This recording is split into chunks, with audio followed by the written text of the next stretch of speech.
सर्वशक्तिमान परमेश्वर का धन्यवाद हो कि स्वर्ग के परमेश्वर हमें एक और मौका दिया है कि हम उसके उपकारों का धन्यवाद करें, उसके कामों का वर्णन जो खुदा हमें बताता है उसको सिजदा करें, उसके नाम को महिमा दें। जिस पर हम जानते हैं कि खुदा ने इस साल की कुछ भविष्यवाणियां हैं और खुदा अपने बातों को अपने लोगों पर जाहिर कर रहा है, परंतु फिर भी लोग अपने आप को, उनका मन जो कठोर है परमेश्वर के वचन के लिए, और वे लोग परमेश्वर की बातों को हल्का जान रहे हैं।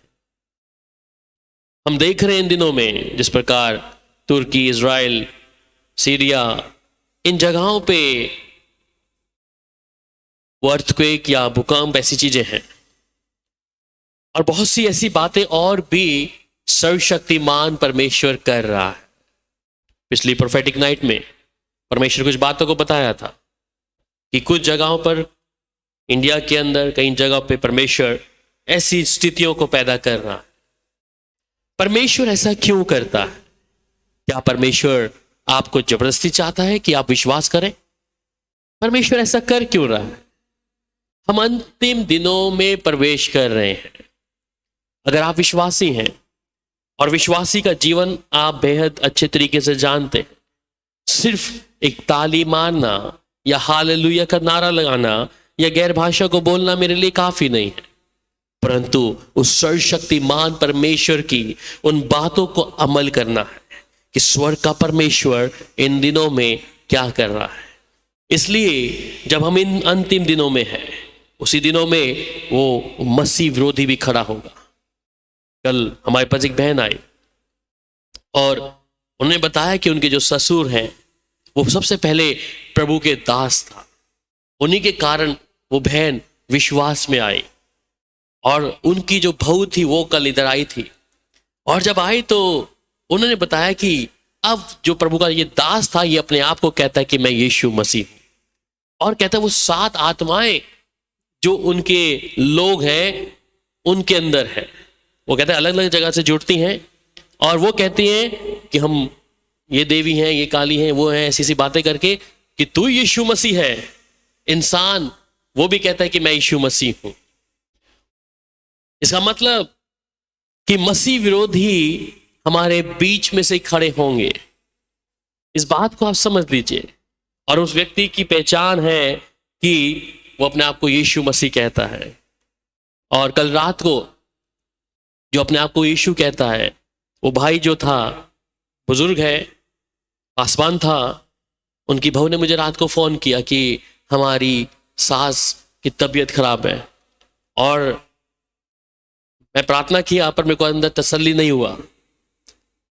उसको लेके जा रहे थे पीजीआई, रात को 2 बजे मेरे पास मैसेज आया कि उसकी डेथ हो गई है। रात को जो अपने आप को यीशु बोलता है उसकी पत्नी की, वो कल हमारे पास पहली बार इधर आई थी, वचन सुना उसने, परंतु दुष्शक्ति उसकी पत्नी को ही लेके चली गई।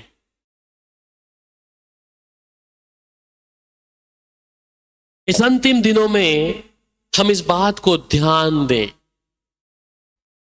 और उसके विषय में जब सुना, कहता है बहुत अच्छा शिक्षक था, अच्छी बाइबल टीचिंग देता था लोगों को, पर आज वो पैसा मांगकर कि हम 51,000 दो, 11,000 दो, तब हम प्रार्थना करेंगे। अपनी बहू से भी पैसा मांगता है, मैं तेरे लिए प्रार्थना। उसका लड़का जो है उसकी जो पेनक्रिया है वो खत्म है अंदर से, दिमागी तौर पे भी ठीक नहीं है। मतलब उसका पोता जो कल आया हमारे पास। पहचाने कि हम जब अंतिम दिनों में हैं तो उन बातों की ओर हम नजरअंदाज नहीं कर सकते, जिन्हें आप कई बार बोलते हैं पासवान है तो शायद सही बोल रहा है, ठीक है, क्योंकि मैं सोचता हूं कि हम लोग भी ऐसी थे। और हम उस समय जब हर एक व्यक्ति को, हर पासवान को ये सोच के चलिए वचन सुना रहा है तो ठीक ही होगा, जो बातें वचन में नहीं है और वचन के बाहर की बातें हैं तो समझ लीजिए वो लोग परमेश्वर के हो ही नहीं सकते। इसलिए विश्वासी को ये जांचने के लिए परमेश्वर पूरा अधिकार दिया है, क्योंकि पुराने समय में हम कहते थे कि किसी पासवान के बारे में कुछ बोलना नहीं, कुछ बोलेंगे तो परमेश्वर माफ नहीं करेगा।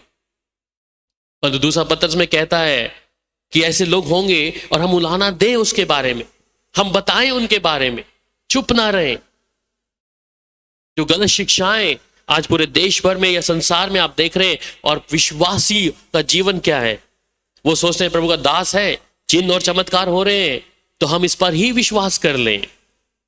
इसलिए परमेश्वर पवित्र आत्मा आपको दिया है। ये पवित्र आत्मा आपकी क्या मदद करता है कि आप सही और गलत की पहचान कर सके। अगर खुद ही खाली हैं तो कोई भी पासबान का नाम लेकर या कोई भी अपने आप को यीशु का दर्जा देकर आएगा और आप कहेंगे शायद यही ठीक है। हम इन अंतिम दिनों में ये इशारा कर रहा है, बाइबल की भविष्यवाणियां हैं जो कहता है कि अंतिम दिनों में ऐसे लोग खड़े हो पाएंगे। मेरे साथ पढ़िएगा 1 जॉन चैप्टर 2 वर्स 18, पहला यूहन्ना उसका 2 अध्याय और उसकी 18 आयत को। हे लड़कों, ये अंतिम समय है कि तुमने सुना है कि मसीह का विरोधी आने वाला है। उसके अनुसार अब भी बहुत से मसीह विरोधी उठ खड़े हुए हैं। इसमें हम जानते हैं कि ये अंतिम समय है। जी हाँ, तो यहां पर ध्यान दें, ये कहता है हे लड़कों, ये अंतिम समय है। जिस जगह पे मैं और आप हैं, जिस देश में, संसार में, वी आर वेरी बिल्कुल नजदीक है हम लोग, उस अंतिम दिनों के बिल्कुल आगाज पे पहुंचे हुए हैं। और कहते हैं जैसा तुमने सुना है कि मसीह का विरोधी आने वाला है, उसके अनुसार अब भी बहुत से मसीह के विरोधी उठेंगे। और इससे हम जानते हैं कि यह अंतिम समय है। और यह मसीह विरोधी कहीं बाहर से नहीं है, यह अंदर से ही है। यह अंदर से ही उठेगा, जिसे हम एंटी क्राइस्ट बोलते हैं, अगेंस्ट क्राइस्ट। परमेश्वर के पुत्र यीशु के विरुद्ध, परमेश्वर के विरुद्ध में है। और इन्हें पहचानेंगे कैसे आप? क्योंकि आप में से हैं, बीच में से आएंगे विश्वासी, जिसे हम कहते हैं हम विश्वासी हैं या पासबान हैं, वो बीच में से होंगे। और आप सोचेंगे अरे ये कैसे हो सकता है, हमने तो इसके वचन को सुना है, हमने इसकी शिक्षा को सुना है, परंतु हमारे पास एक चाबी है, की है कि हम कैसे पहचानते हैं, उनके फलों के द्वारा। बाइबल उदाहरण दिया है कि हम उनके फलों के द्वारा पहचान सकते हैं। और ये आप भी पहचान सकते हैं। और ये पहचानने का तरीका है बाइबल। जो बातें वचन से बाहर जा रही हैं समझ जाएं, जो बातें खुदा के कलाम में है नहीं और अपनी समझ और बुद्धि का सहारा लेकर उन लोगों ने इसे डाल दिया अपनी तरफ से, तो समझ जाएं ये लोग परमेश्वर के लोग नहीं हैं। वहां भीड़ हो सकती है, बड़े बड़े काम हो सकते हैं, बड़ा बड़ा क्रूस लगा सकते हैं, वचन भी लिखेंगे, वचन भी बोलेंगे, परंतु ये उनमें से खड़े होंगे, बाहर से नहीं है। मैं चेन प्रेयर में जो प्रेयर पॉइंट्स दिया है, एक बहन ने बोला आपने तीसरे मंदिर को रोकने के लिए प्रार्थना किया है वहां पे, कि तीसरा मंदिर को रिबिल्ड ना हो। पढ़ा आपने? चेन प्रेयर आप लोग करते हैं? क्यों बोला है? कारण क्या है कि तीसरा मंदिर नहीं बनना चाहिए? क्योंकि ये मसीह विरोधी क्या होगा, उसके अंदर रखा जाएगा और उस समय खुले तौर पे होगा। वहां एक मूर्त को रख दिया जाएगा, पर वो होगा क्योंकि मसीह विरोधी ने भी आना है। और उस समय यरूशलेम में, उस जगह, उस मंदिर में जो तीसरा मंदिर है, वहां पर जब उसकी घिरनी चीजों को रखा जाएगा तो समझ लीजिए पूरा काम कैसे जोरों से चलेगा। इसलिए आज पूरे देश में, पूरे संसार में क्या कह रहे हैं? Only one God. ये आने वाला है जल्दी, कि एक ही परमेश्वर है। और वो हमारा परमेश्वर को नहीं लेते वो लोग, वो वही मसीह विरोधी होगा जिसके सामने लोग कहते हैं कि हां ये शायद वो है। पूरी दुनिया एक को उसको मानेगी उसमें, उस मसीह विरोधी के बारे में, जब ये यरूशलेम के मंदिर में, तीसरे मंदिर में जिसे तैयार किया जा रहा है। ये मसीह विरोधी कहीं दूर से नहीं है, ये बीच में से खड़े होंगे। इसलिए कहता है कि इससे हम जानते हैं कि अंतिम समय में है। ये ध्यान एक एक व्यक्ति सुन ले कि हम अंतिम दिनों में हैं। जिन चीजों को, जिन चिन्हों को, जिन बातों को हम अपने देश में या संसार में देख रहे हैं, ये मसीह यीशु के आमद के निशान हैं। और उसके साथ अंतिम दिनों में और मसीह विरोधी का उठ खड़ा होना भी जरूरी है, उनमें से ही है। और फिर उसकी 19 आयत में क्या कहता है? वे निकले तो हम ही से है, सुन लीजिए, वे निकले तो हम में से ही हैं, पर हम में के नहीं थे। पर हम में के थे नहीं। क्योंकि यदि वे हम के होते, क्योंकि यदि वो हम में के होते तो हमारे साथ रहते, पर निकल इसलिए गए कि ये प्रकट हो वे सब हमको नहीं, वो सब हमको नहीं है, वे सब हम में के नहीं है। इसका मतलब कि वो निकले भी कहां से? मसीह विरोधी हम में से निकले, कोई दूसरा नहीं आ रहा बाहर से। ये वही लोग होंगे जो प्रचार करेंगे यीशु का। इसलिए बाइबल में साफ कहा है यीशु ने कि मेरे नाम से लोग बोलेंगे कि यीशु उधर है, आ जाओ। जाना नहीं, विश्वास नहीं करना।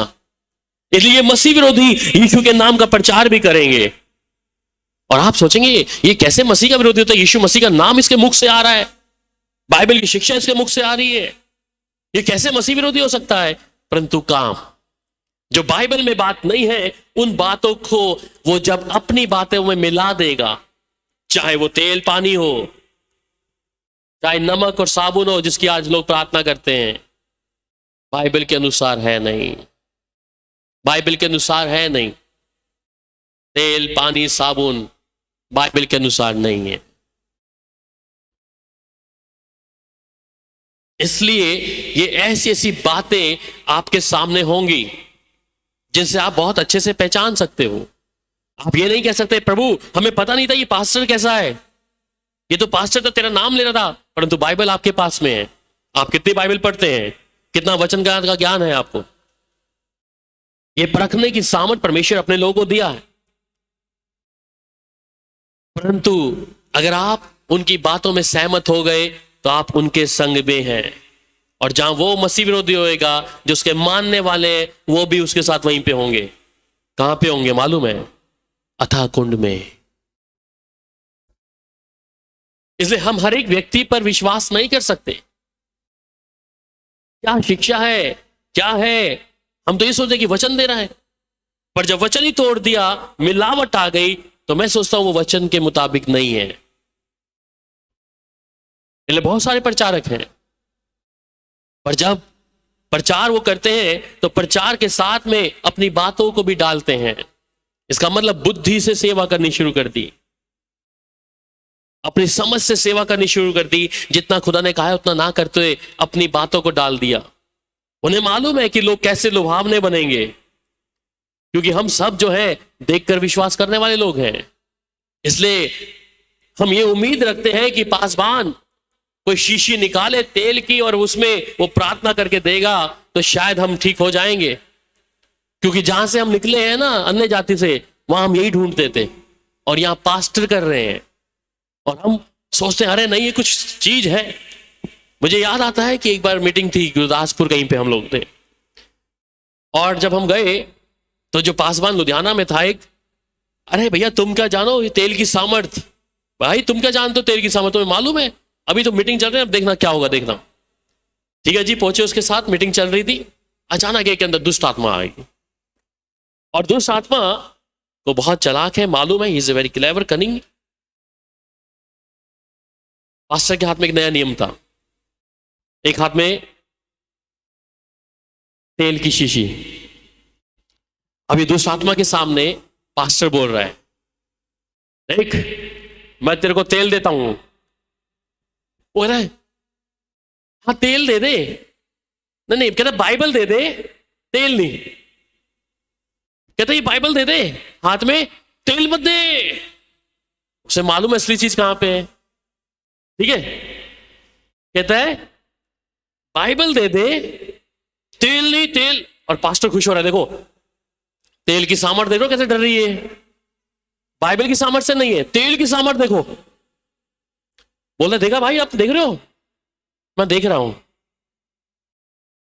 चालाक है दुष्ट आत्मा, उसे मालूम है शायद पादरी बाइबल नहीं देगा, असली चीज तो यहां पे है, इसलिए वो इससे नहीं डर रही जान के। वो कह रही तेल नहीं चाहिए, नहीं चाहिए। पास्टर साहब तेल उड़ेल रहे उसके सिर के ऊपर। क्या हो रहा था वहां पर, क्या दिखा रही थी वो शक्ति कि मुझे बाइबल से डर नहीं लग रहा, जो तेरे हाथ में तेल है ना उससे डर लग रहा है। और पास्टर खुश हो रहा है, देखो भाई तेल की सामर्थ, तेल की सामर्थ। इसलिए ध्यान दें, दुष्ट आत्मा को मालूम है इसके बारे में, वो आपके सामने जो धोखा दे रही है, यहां बाइबल दे दे मेरे को, पर तेल का दिखावा कर रही है, तेल के बारे में समझ में कुछ है ही नहीं, पर लोग देख रहा है, लोगों के अंदर ऐसा विश्वास आ रहा है तेल को देखकर कि तेल में कुछ है। कि जब मैं जीसस कॉल में था, हमेशा मेरे जो वॉलंटियर्स होते थे मेरे पास आते कैबिन में, राहुल ब्रदर तेल के लिए प्रार्थना कर दो। वो शीशा भरते थे हम लोग 1000-1200 पतंजलि से, रामदेव की लेके आते थे, कोई तेल दे के जाता था, और सच बताऊं उसमें हम कोई प्रार्थना नहीं करते थे शीशों के में। मैं कहा मैं नहीं करूंगा ये प्रार्थना। और लोग जब मीटिंग जाना, मैंने कभी जम्मू कश्मीर कभी कहीं तेल रखना पड़ता था हमें साथ में, पूछते थे जेसुल वाले की कितनी देगी, कितना रिस्पॉन्स आया। हमने उसके लिए कुछ प्रार्थना नहीं करी तेल के लिए। लोग दीवाने हैं, अरे तेल में शीशी आ गई वो जीसस कॉल की। हमने कोई प्रार्थना नहीं करी, वो लड़के ऐसी प्रार्थना करके, लड़कियां जो हमारे भाई बहन थे वो प्रार्थना ऐसी बट्टी डाल के तेल पतंजलि वाला शीशियां पैक करके रख देते जो, और वो इसको सोच रहे थे तेल में कुछ है भाई, तेल में कुछ है। ना हमने प्रार्थना करी ना कुछ किया। ये विश्वास कहते हैं, अविश्वासी है ये लोग। इनका जीवन देखे कि कैसा है, किस पे अंधविश्वास है, ये अंधविश्वास है। इसलिए ध्यान दे कि जब हम किसी चीजों पे मन लगा लेते हैं, ऐसी चीजों पर, वहां पर वो चीजें काम नहीं। अब कई लोग कहते हैं हमने तेल लगाया था पर ठीक हो गए हम, तो वो ये विश्वास करते हैं कि हमने तेल लगाया था तो ठीक हो गए, पर तो ध्यान दे तेल ने काम नहीं किया, वहां पे काम किया है यीशु मसीह के नाम ने, यीशु मसीह के नाम ने। और निर्गमन की किताब में तो कहता है कि तू किसी पर ये तेल नहीं लगाना, तेरे को थोड़ा तेल के बारे में बताना, आपको ऑलरेडी बताया हुआ है। तो वहां तो कहता है कि किसी के ऊपर डालना भी नहीं है। अभी 2 चीजें मैं आपको करूंगा, पानी और तेल के विषय में बताऊंगा कि पानी के विषय में परमेश्वर क्या कहता है, ठीक है। और निर्गमन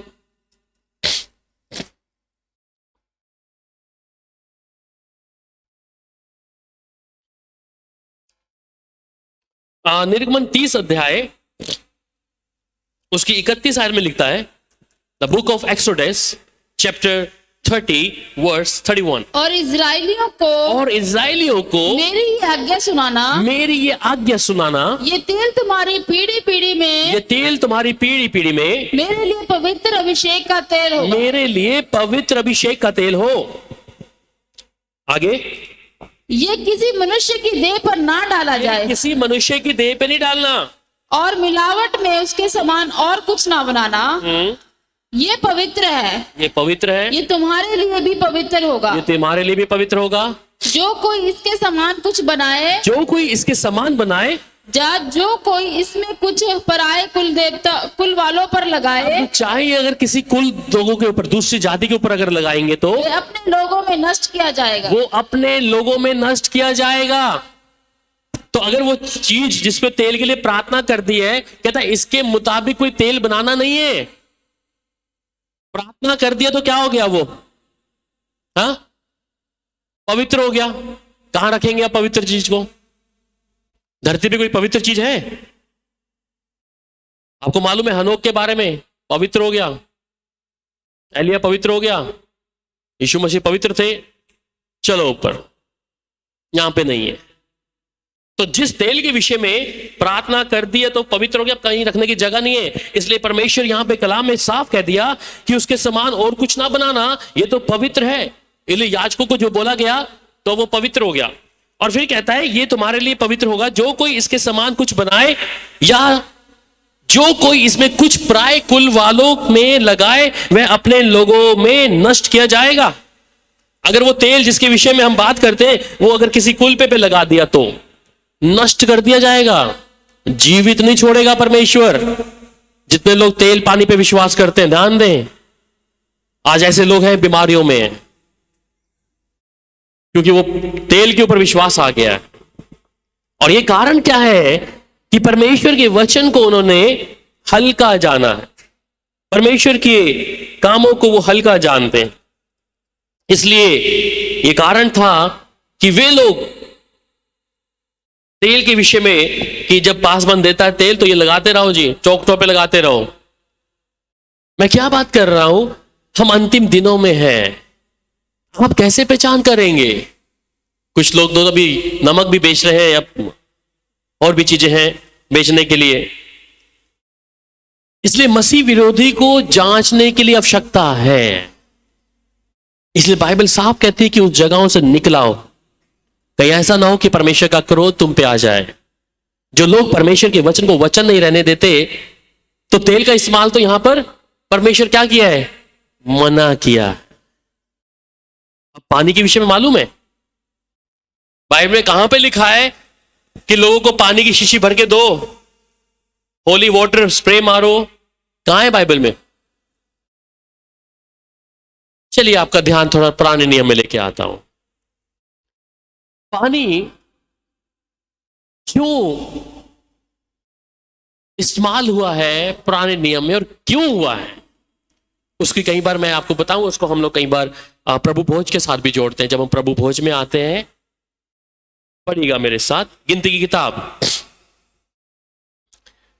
पानी का जो जिक्र है वो व्यभिचार को जांचने के लिए था पुराने नियम में, अडल्ट्री के लिए। क्या है मैं पढ़ के सुनाता हूं।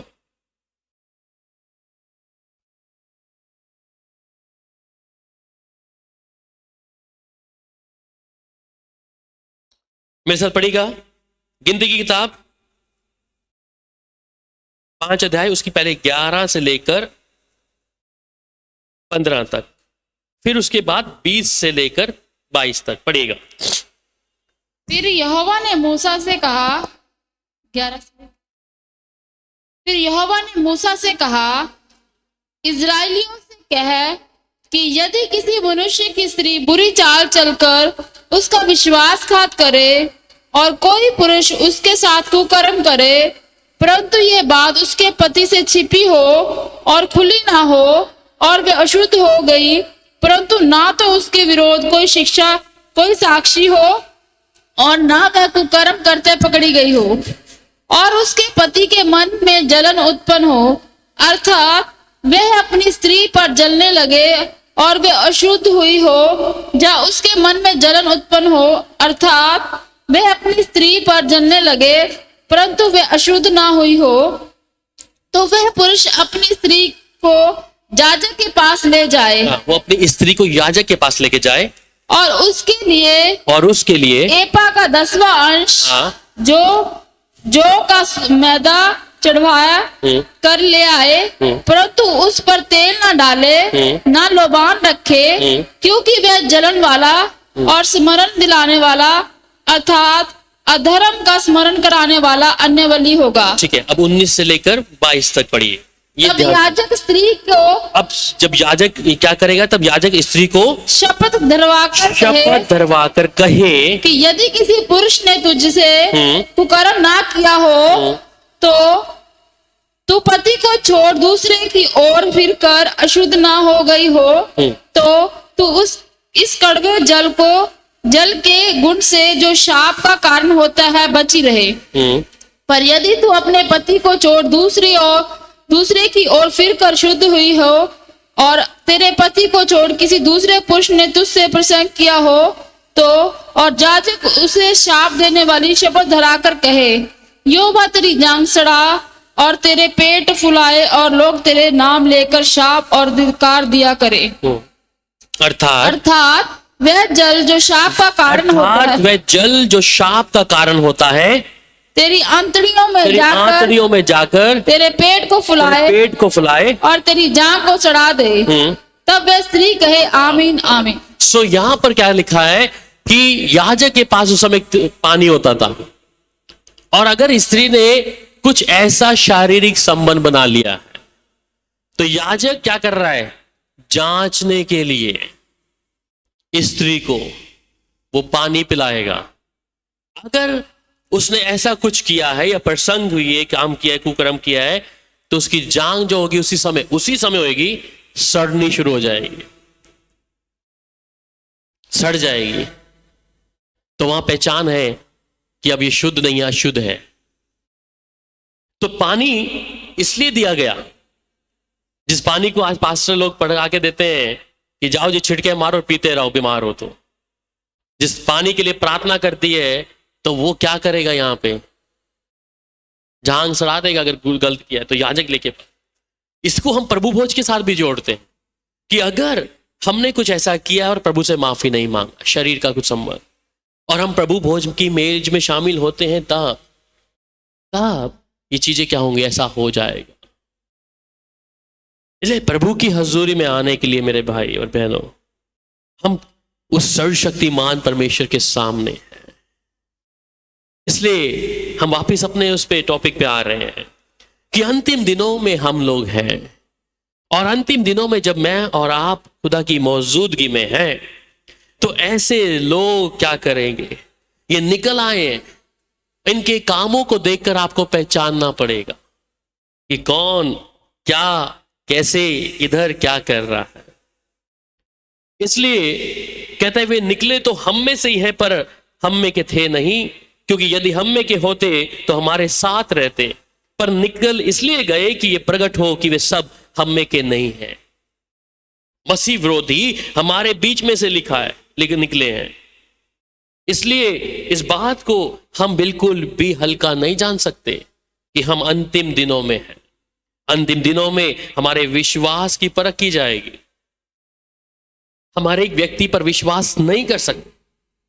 मैं साहब काफी समय से यही बोलता है आप लोगों को कि हम हर एक व्यक्ति पर विश्वास नहीं कर सकते। चाहे वो पास्टर को आप देखते होंगे, बड़ी चीजें सब कुछ है, परंतु अगर वचन टूट गया है तो समझ लीजिए वचन कह रहा है वो मसीह विरोधी हमारे बीच में से होंगे, और ये यीशु मसीह का प्रचार करेंगे, यीशु मसीह के नाम को लेंगे, जिन्हें आप नजरअंदाज भी नहीं कर पाएंगे। आप कहेंगे अरे ये तो प्रभु यीशु मसीह का प्रचार करते हैं, बाइबल पढ़ते हैं, ये कैसे गलत हो सकता है। जिस विषय में मैंने अभी बताया, वो जो बहन आई कल, जिसके पति जो अपने आप को यीशु मसीह बोलता है, वो हमारी बहन उसके द्वारा प्रभु में आई है। शुरुआत में वचन कहते मैंने इससे सीखा है, कहते जो शिक्षा आप देते हैं उसी प्रकार ये भी, इसका भी जीवन ऐसा था, परंतु क्या हो गया, दुष्ट आत्माओं के अधिकार में आ गया और स्वयं को यीशु मसीह बोलना शुरू कर दिया। बाहर से नहीं है, अंदर से ही है। फिर पहला यूहन्ना 2:22,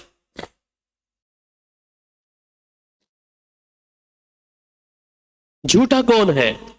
केवल वह जो यीशु के मसीह होने का इनकार करता है, और मसीह का विरोधी वही है जो पिता का और पुत्र का इनकार करता है। अब आप कैसे इस चीज को जानेंगे? ठीक है, झूठा कौन है? और ये तो प्रचार कर रहा है यीशु मसीह के बारे में, पास्टर तो प्रचार कर रहा है यीशु मसीह के बारे में, कैसे पहचानोगे आप?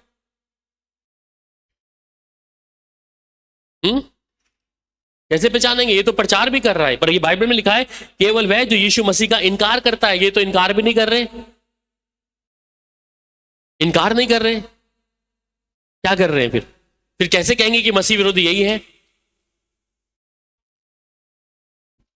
बस खुदा के कलाम को सिर्फ डायलॉग तौर पर देखे रखा है, मानते नहीं है, उसके अनुसार चलते नहीं है, परंतु ये बातें जो अपनी वाली बातें खुदा के कलाम में मिला दी है, खुदा के वचन में मिला दी है। इनकार करना वही है। वचन कहता है कि यीशु ने कहा ये जीवन की रोटी है, प्रभु का कलाम जीवन का पानी है, और जो इसकी बातों में मिलाएगा घटाएगा उसका नाम जीवन की पुस्तक से परमेश्वर काट देगा। इसलिए चाहे वो पासबान है, नबी है, अपोस्टल है, एवेंजलिस्ट जो भी है, जिसने वचन में अपनी बातों को डाल दिया है, तो ध्यान रखें, आप आंख मूंद कर विश्वास ना कर लें। आप आंख मूंद कर अगर विश्वास कर रहे हैं, आप सहमत हैं उसके साथ, उसके पाप में, क्योंकि उसने परमेश्वर के वचन में जो लिखा नहीं है, परमेश्वर की बातों में उसने अपनी बातों को बढ़ाया है, तो वो कैसे मसीह का हो सकता है? या अपनी देह के द्वारा व्यभिचार किया हो, अपनी पत्नी को छोड़कर किसी और के साथ में व्यभिचार किया है, गुनाह है। आजकल बहुत ट्रेंड है।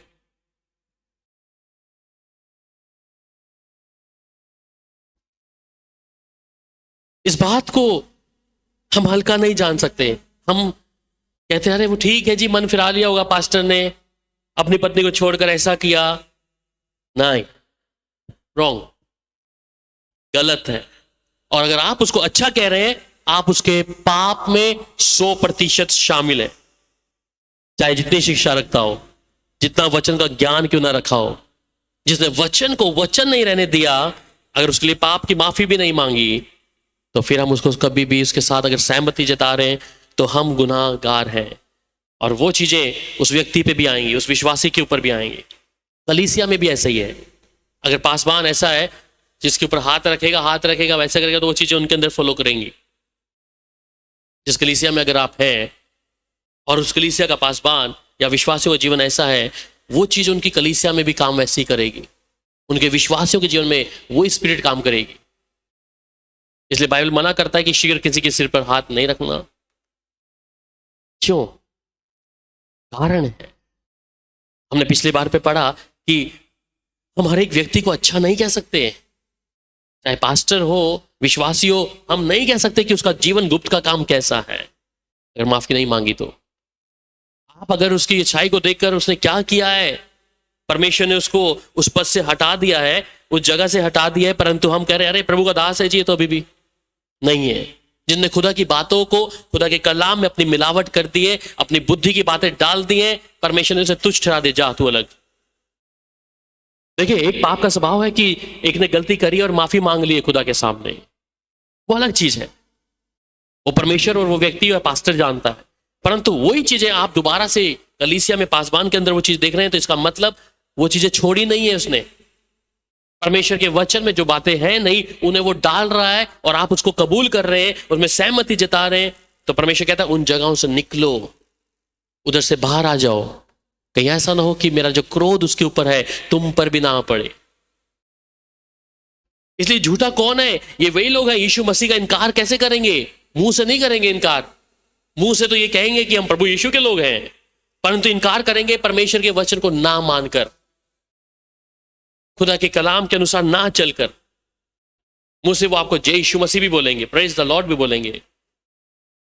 इसलिए मसीह विरोधी कहीं दूर से नहीं है, ये बीच में से उठ रहा है और वो कहता है कि जो पिता और पुत्र का इनकार करता है, इनकार करना यही है उसकी आज्ञा ना मानना। परमेश्वर कहता है कि उसने अपने नाम से बढ़कर परमेश्वर ने अपने वचन को अहमियत दिया और हम उसे अगर नहीं मानते हैं, इज़ेकियल में हम पढ़ रहे थे परसों, उसमें लिखा था कि अगर तुम वापिस, परमेश्वर उससे इज़ेकियल बात कर रहा है, पर इज़ेकियल को परमेश्वर कह रहा है कि ये इस्राएल लोग अगर पूरे तरीके से मेरी ओर फिरेंगे तो मैं इनके लिए आशीष का कारण होगा, इनके आगे आगे चलूंगा, सब कुछ करूंगा। पर अगर ये मुड़कर वापिस मिस्र की ओर ध्यान भी देंगे तो जिस भय से ये डरते हैं, जिस तलवार से डरते हैं, जिस महामारी से डरते हैं, कहते ये उन पर आ पड़ेगी और मैं अपनी विपत्तियां इनके ऊपर छोड़ूंगा। पर परमेश्वर से पहले कह दिया अगर ये मेरे साथ चलेंगे तो ठीक है, पर अगर ये मुड़कर पीछे देखेंगे मिस्र की तरफ, मैं छोड़ूंगा नहीं। हम में से कई लोग हैं जो मिस्र की ओर देखते हैं मुड़कर, थोड़ा थोड़ा संसार की तरफ भी देख लेते हैं कि चलो थोड़ा इनने ऐसा किया हम भी ऐसा कर लें। नहीं करना। परमेश्वर की ज्योति है, उस ज्योति को हम क्या कर रहे हैं? हल्का कर रहे हैं। हम मसीह लोग, आत्मा पाए हुए लोग, परमेश्वर की सामर्थ पाए हुए लोग, दुनियावी लोगों को जब देखते हैं तो हम उनके जैसा बनने की कोशिश करते हैं, चाहे थोड़ा ही है, ठीक है, वो पूरा फुल है, पर हम थोड़ा सा चल थोड़ा इनके बराबर हल्का सा कर लेते हैं, मसीह को थोड़ा सा दबा देते हैं। वो ज्योति बनी रहेगी? नहीं बनी रहेगी। उसने थोड़ा सवार लिया अपने आप को, तो हम कहते चलो हम थोड़ा कर लेते हैं, करेंगे पर थोड़ा करेंगे, तो वो ज्योति आपके अंदर जो परमेश्वर की है वो क्या होगी? हमेशा के लिए बंद कर देगा प्रभु कि तुम्हारा स्वभाव क्यों इनकी ओर जा रहा है। उसने ऐसा वस्त्र पहना, उसने ऐसा किया, तुम क्यों इसके जैसे बनने जा रहे हो? प्रभु ने कहा तुम अलग किए गए लोग हो, तुम्हारी पहचान यीशु से है। मेरी पहचान या हमारी पहचान किसी व्यक्ति के अनुसार नहीं है, किसी इंसान के अनुसार नहीं है। किस औरत ने, भाई ने, भाई कैसा बाल कटाया है, भाई ने, बहन ने कैसा किया है, पहना है, मैं उसके साथ पहचान नहीं करनी। मेरी पहचान यीशु के द्वारा है। मुझे दूसरे जैसा बनने की आवश्यकता नहीं है। उनमें और आप में फर्क है, अपनी अहमियत को जानो, आप उनके जैसे बन जाओगे। शादी विवाह में भी ऐसा ही होता है, हमें जैसे खुदा ने बनाया वैसे जाएंगे भाई। मुझे क्यों पार्लर जाके स्पेशल कर लेंगे सब कुछ, ये मुंह को ऐसे करना, अरे छोड़ दो भैया। अगर नया जन्म पाया है नया जन्म पाया तो आप उनके जैसे नहीं बनेंगे, सादगी रहेगी। लोग दूर से देखे, अरे ये भाई, ये बहन ऐसी है, भाई क्या बात है। आपकी पहचान यीशु मसीह है। मुझे ये नहीं कि मैं उसके जैसा दिखूं, मेरा हेयर स्टाइल उसके जैसा हो। आपकी खुद की इमेज होना चाहिए ना, खुद की पहचान। हमारी दूसरी की पहचान से हम क्यों पहचाने जाएं? और खुदा की पहचान क्या है लोगों की, आप जानते हैं, बहुत अच्छे, सिखाने की आवश्यकता नहीं है। और इस बात को ध्यान दें कि अगर मैंने आत्मा, मैं सोचता हूं कि जिसकी आत्मा में काम हुआ है ना, वो इसे बेहतर समझेगा। अगर आत्मा में कोई काम नहीं हुआ, वो अपनी तुलना अपने आप को दूसरे लोगों के साथ, उनके साथ कंपेयर करेगा। इसने ऐसा पहना है, इसने ऐसा किया है, इसने ऐसा मेकअप है, मैं भी ऐसा थोड़ी दिखूं या दिखा, इसका स्टाइल ऐसा बालों का, मैं भी ऐसा कर। No need. अगर आत्मा में काम हो गया है तो। और ये मसीह विरोधी क्या है, और ये शिक्षक भी कैसे हैं, कलीसिया में कोई आरी नहीं चलाता पासवान। उन्हें मालूम है ये लोग चले जाएंगे अगर इनके बारे में, उड़ने बढ़ने के बारे में बोला। इसलिए ये पासवान जो है, इन्होंने थोड़ा थोड़ा करना शुरू कर दिया अभी, कि थोड़ा थोड़ा कर लिया करे बहन, थोड़ा थोड़ा चलता है नहीं। देखिए, परमेश्वर की योजना में जाने के लिए, परमेश्वर के घर में जाने के लिए, मुझे थोड़ा थोड़ा नहीं, मुझे पूरा उसके स्वरूप और समानता पे होना है। बाइबल में लिखा है, तुम इस संसार के सदृश मत बनो। अगर ये संसार के सदृश बन रहे हैं तो परमेश्वर के घर में जाने के लिए मेरे लिए और आपके लिए रास्ते बंद हो जाएंगे। इसलिए कहता है उस यीशु को याद करो। ये संसार जिससे तुम मोहब्बत करते हो, इसने यीशु मसीह को नहीं स्वीकार किया, तुम्हें कैसे स्वीकार करेगा? तो जिस संसार के पीछे हम दौड़े चले जाते हैं, अरे हमारे खुद का इमेज होना चाहिए, हमारी पहचान खुद की यीशु से होनी चाहिए। और जब खुद की पहचान यीशु के अनुसार होगी, मैं कहता हूं दुनिया की कोई ताकत, कोई चीज, अगर खुदा का नूर आपके ऊपर है, खुदा की वो रोशनी जो कहता है कि अपने मुख का प्रकाश तुम पे चमकाएगा, हिंदी 6:25 में कहता है परमेश्वर। जब खुदा का नूर आपके ऊपर है, उसका रोशनी आपके ऊपर है, आपको कोई भी जरूरत नहीं मेकअप का, आपको कोई कुंडल की आवश्यकता नहीं है। आपकी सादगी में वो परमेश्वर दिखाएगा, लोगों को उनके चेहरे को अंदर दिखाएगा।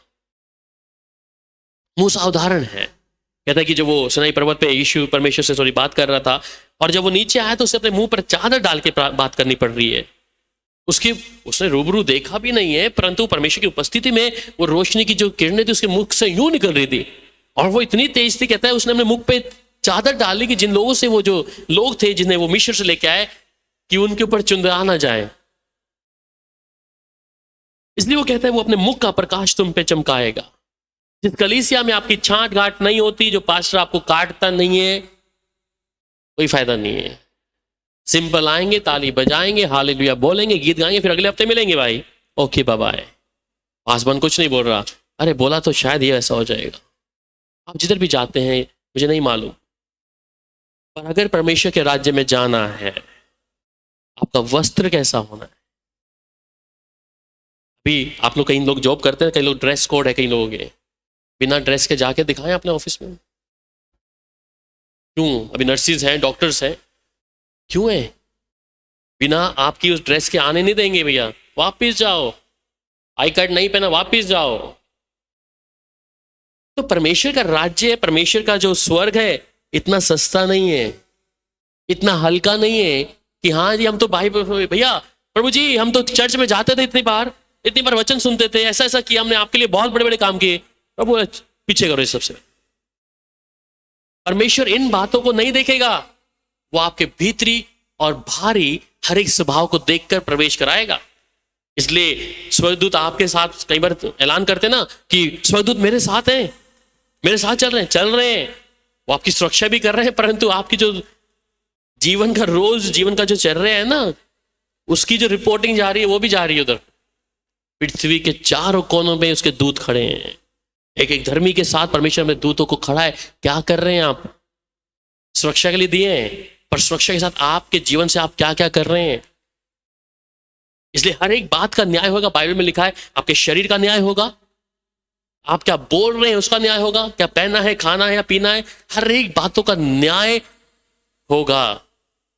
ये नहीं कह सकते शरीर तो मिट्टी में मिल जाएगा, आत्मा तो प्रभु के साथ चली जाएगी। आत्मा ऐसी प्रभु के पास नहीं जाएगी। जांचेगा परमेश्वर, इस शरीर के द्वारा तूने क्या बोया है, इस आत्मा के द्वारा तूने क्या किया है। इसलिए हम हर एक आत्मा की प्रीति नहीं कर सकते, नहीं कर सकते। अगर आप परमेश्वर के वचन को मान रहे हैं, दलेरी आपके अंदर होगी। आप अपने दुखों में उसमें रोए नहीं फिरेंगे। इसलिए ध्यान दें कि परमेश्वर ने हमें आशीष होने के लिए बुलाया है। परमेश्वर के वायदे हमारे लिए सच्चे हैं। यीशु के साथ अगर हम चल रहे हैं तो क्या है, बहुत ज्यादा क्या करना पड़ेगा।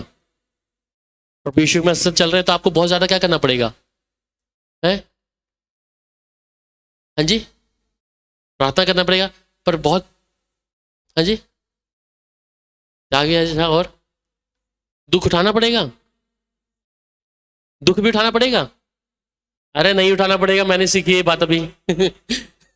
मैं भी ऐसे प्रभु कैसे चलो, दुख उठाना है मैंने, मैं अगर आप नहीं दुख उठाना, मैंने क्यों उठाऊं? प्रभु मुझे और आपको अपना बेटा बनाया है भाई, ले पालक पुत्र का दर्जा दिया है। प्रभु सिखाया मुझे भी बात, मैं इसलिए आपको बता रहा हूं। मैं प्रभु तेरी सेवा करना है तो शायद ये कमी है, ये कमी है, मैं छोड़ दिया सारा। परमेश्वर अपने घर में आने का सौभाग्य दिया है। मैं दुख नहीं उठाऊंगा, दुख उठा लिया मेरे यीशु ने। उसने मुझे लेपालक पुत्र का होने का दर्जा दिया है। अब मैं दुख क्यों उठाऊं? लोग बोलते ना प्रभु यीशु मसीह में आए तो दुख ही है जी, पीड़ा है, पीड़ा नहीं है। आज के बाद मैं कल भी बता रहा था किसी को कि हम आज के बाद ऐसा ना बोले। प्रभु यीशु मसीह के साथ चल रहे तो वो दुख थोड़ी ना देगा। आप अपने बच्चों को बेहतर देते हैं, उनको खांसी जुकाम हो जाता है, बड़े चिंतित हो जाते हैं। ईशान को जब पता है मेरा मन भी दुखी होता है, स्वीटी हमेशा बोलती है उसको कुछ हो गया जल्दी से हॉस्पिटल लेके जाओ, इसको दवाई दिला दो, जाना पड़ता है। क्या मेरा परमेश्वर, स्वर्ग का परमेश्वर, जब आप पीड़ा में है, दुख में है, क्या वो आनंद मनाएगा कि आपको दुख में रखूं? हाँ, एक बहन थी हमारे पास, मेरी वॉलंटियर, वो कहती, वो हमेशा ये गाना गाती थी, दुख का कटोरा अगर तू यीशु मुझे दे, ऐसा गाना एक। मैं शाम ऐसा नहीं गाना। क्यों देगा यीशु? परमेश्वर चाहता है दुख का कटोरा आपको देने के लिए। उसने मेरी निर्बलताओं, मेरी बीमारियों को, तकलीफों को ले लिया सूली के ऊपर, मुझे आजाद किया है। इसलिए वो कहता है जहां परमेश्वर का आत्मा है वहां पे स्वतंत्रता है। मैं दुख में क्यों जीऊं? ये माइंड हमने सेटअप कर लिया है, हम प्रभु में ना, इसलिए बहन बहुत दुखी है, हम लोग बहुत परेशानी है, फाइनेंशियल भी है, बीमारियों में भी है। अरे तुम प्रभु के पास आए हो, किसके पास आए हो? एक सिंपल सुधा मैं सीखा है अपने जीवन में, इसलिए आपको आज बता रहा हूं। क्योंकि हम भी ये सोचते थे प्रभु तेरे साथ चलना बड़ा दुख उठाना पड़ता है। अरे दुख मैं प्रभु के लिए कहां उठा रहा हूं? मेरी गलतियों के कारण उठा रहा हूं मैं दुख, मेरे पाप के कारण दुख उठा रहा हूं। प्रभु के द्वारा मैं थोड़ी ना दुख उठा रही हूं।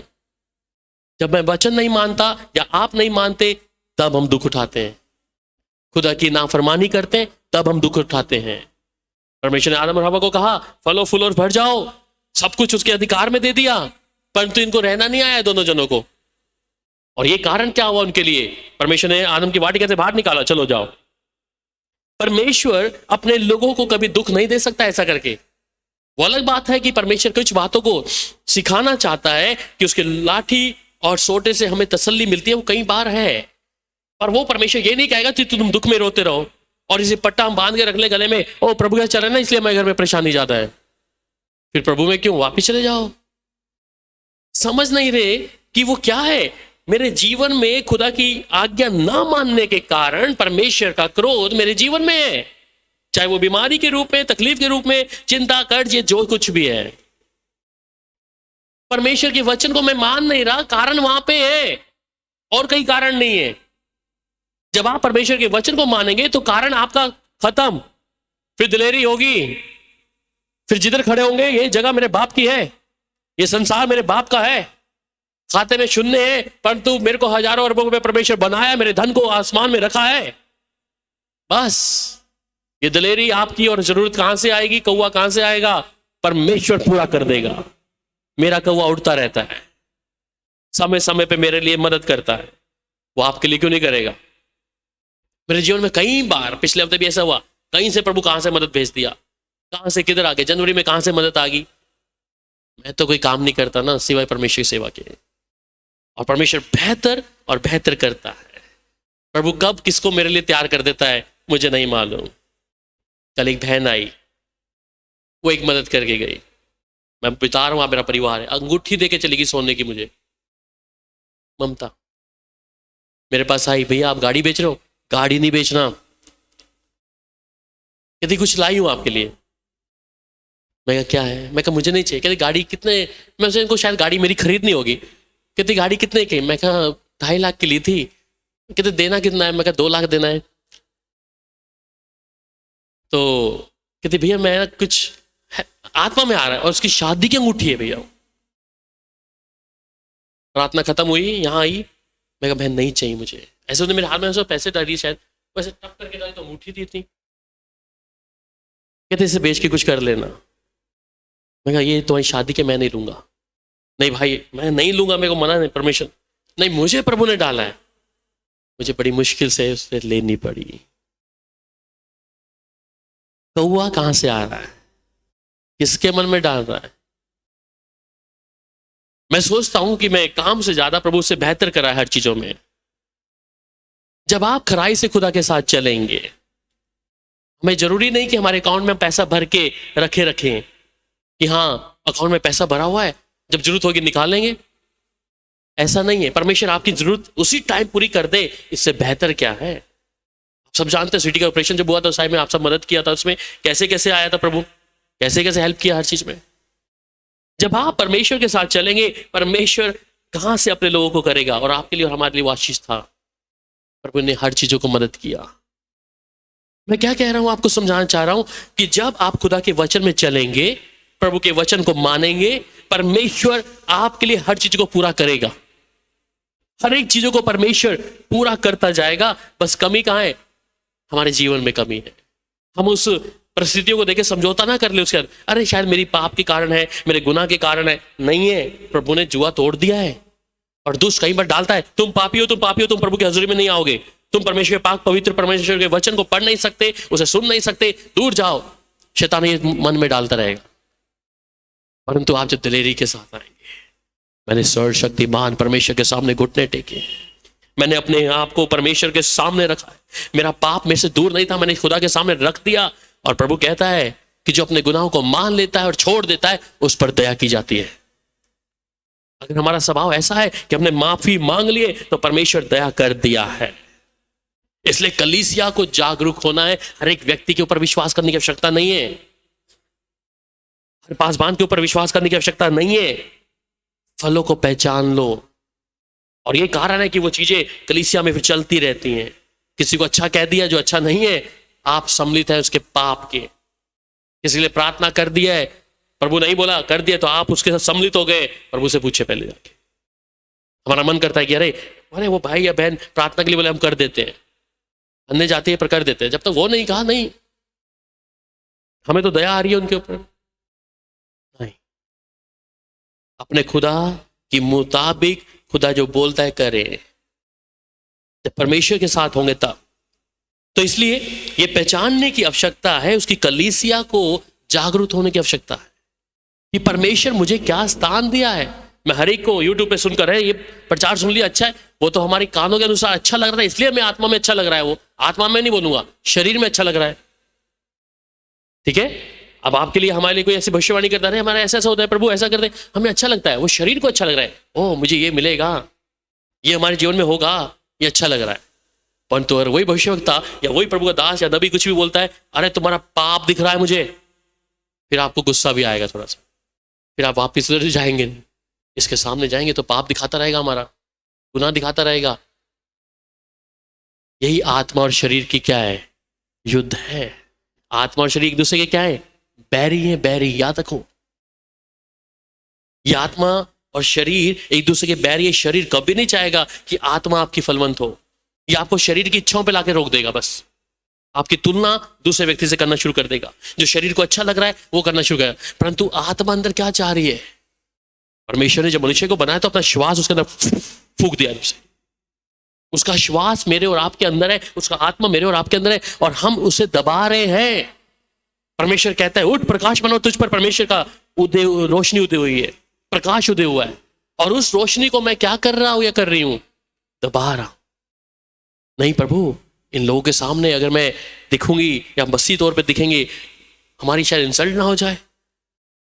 जी नहीं, मेरे परमेश्वर को मैंने आगे रखना है, मेरे यीशु मसीह को मुझे हर चीजों में आगे रखना है। इसलिए कलीसियाओं को ये ध्यान देने की आवश्यकता है। आगे पढ़िएगा मेरे साथ, दूसरा यूहन्ना 1:7।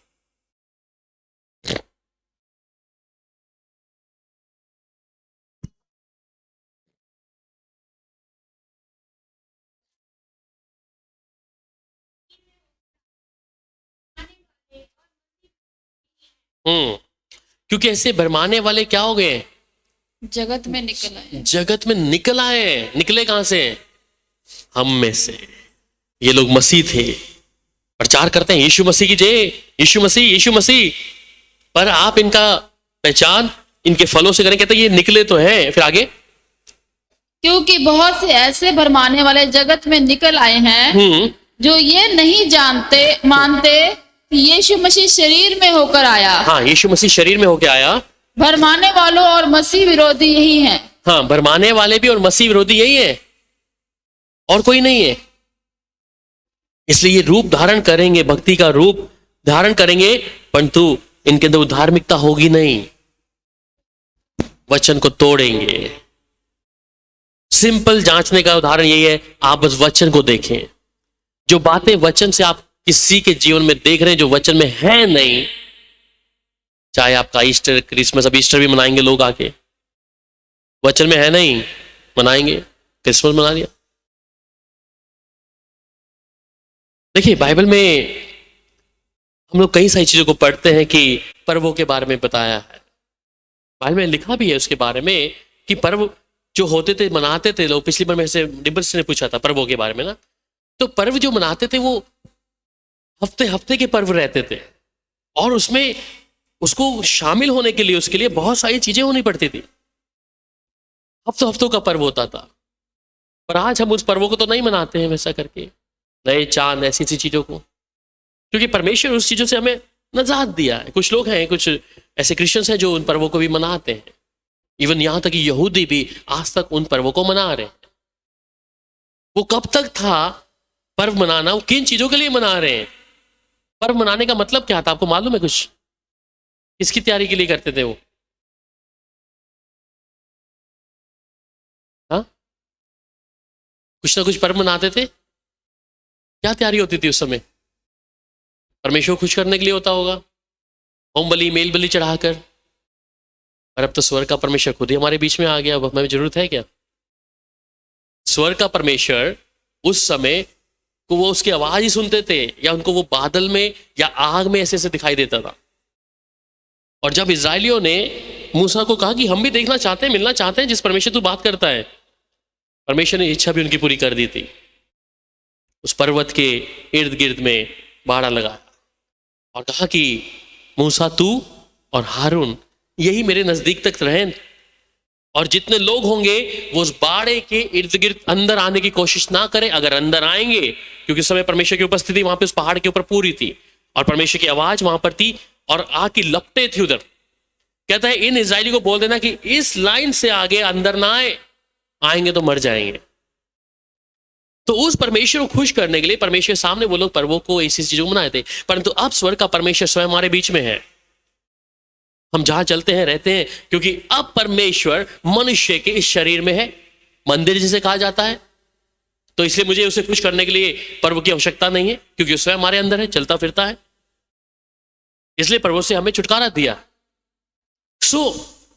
ये समय कहता है कि ये लोग जो है इस प्रकार से लोगों को भ्रमित करेंगे, और अगर हम उनकी उन बातों में शामिल हैं तो हम उनके पाप के शामिल हो गए उनके अंदर।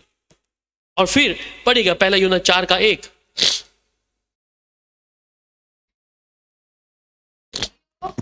हे प्रियो, हर एक आत्मा की प्रतीति ना करो जी, वरन आत्माओं को परखो कि वह परमेश्वर की ओर से है कि नहीं जी, क्योंकि बहुत से झूठे भविष्यवक्ता जगत में निकल खड़े हुए हैं। आमीन। कहते हैं हर एक आत्मा की प्रतीति मत करो। आप ये सोचते हो प्रभु का दास है, आदर की योग्य है, ठीक है, समझिए, पर वचन के अनुसार जांच भी लीजिए, जांच भी लीजिए। देखिए, कई लोगों को हम मिले नहीं हैं, कई बार जिन पास्टरों को हम यूट्यूब पर सुनते हैं या कभी कभी कोई मीटिंग अटेंड कर ली, आपको उनके जीवन के बारे में पता नहीं है। फिर जो शिक्षा कई बार जो डाल दी है उसके बारे में भी नहीं मालूम। मुझे याद है कि कई पासवानों को जहाँ मैं पहले था जिस संस्था में, क्योंकि हम लोग उनको चेहरों को बस टीवी पे देखा करते थे सब लोग, पर मेरे को मौका मिला कि मैं उनके साथ रहा हूँ महीने 2 महीने ऐसे, जब जब जाना वहाँ उनका आचरण मुझे पता लगता कि अरे भैया गुस्सा इतना ज़्यादा है। जिन्हें हम टीवी में देखते थे उन लोगों को, अरे बड़े हलीम काम ऐसे करके बड़ा प्यार से, और असल में उनके सामने जब मैं रहा, मेरे कान ना गर्म होने लग गए। मैं कहीं टीवी का नाटक और ये नाटक तो दूसरी रील चल रही है, छोड़ चल रहा। मेरे कारण वहां से मेरा मन खट्टा होना शुरू हुआ कि जो दिख रहा है वो है नहीं। हम लोगों को दिखाई दे रहे हैं कि हम बड़े हलीम हैं। Oh come, we will pray for you, come brother David. जब वहां पे देखा तो समझ आ गया क्या क्रोध है। क्योंकि हम लोगों ने ऐसे पासवानों को, इन लोगों को बस टीवी पे देखा है ज्यादातर, और हम उन्हें अच्छा कहना शुरू कर देते हैं। ये कारण भी है लोगों के ऊपर दंड है। वचन कहता है हम परमेश्वर के अलावा और किसी को अच्छा ना बोलें। कोई प्रभु का कितना बड़ा दास कैसा भी है, अच्छा ना बोले।